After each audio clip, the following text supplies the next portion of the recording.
Carbon capture and storage can significantly lower CO2 emissions and make Trinidad and Tobago's products more competitive in global markets.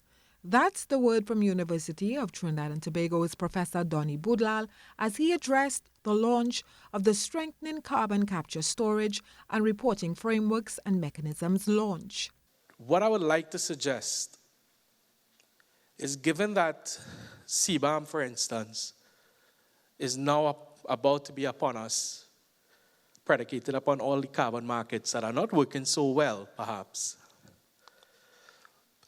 Because of the enabling environment, for instance, in Trinidad, for geological sequestration from ammonia, it might be potentially cheaper to sequester carbon in Trinidad versus someplace in Europe.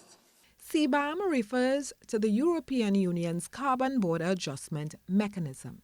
Professor Boodlal recommended how we in Trinidad and Tobago can store carbon emissions in our mature oil and gas fields. When you reduce emissions and you generate credits and you sell those credits or you trade, it's not so straightforward. Globally, there's a reduction, but it's not so straightforward for you to then get, for want of a better term, credit for that on your national amounts.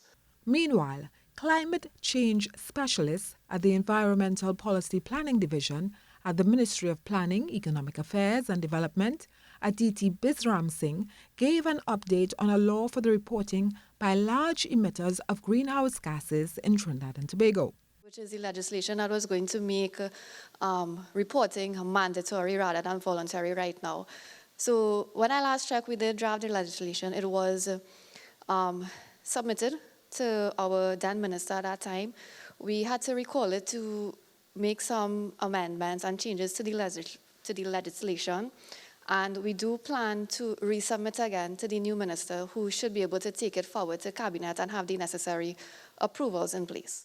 The launch was hosted by the Ministry of Planning, the Green Climate Fund, the Caribbean Community Climate Change Center, the University of the West Indies, the Cocoa Research Center, and UTD. Terry Ann Brown Campbell, TTT News.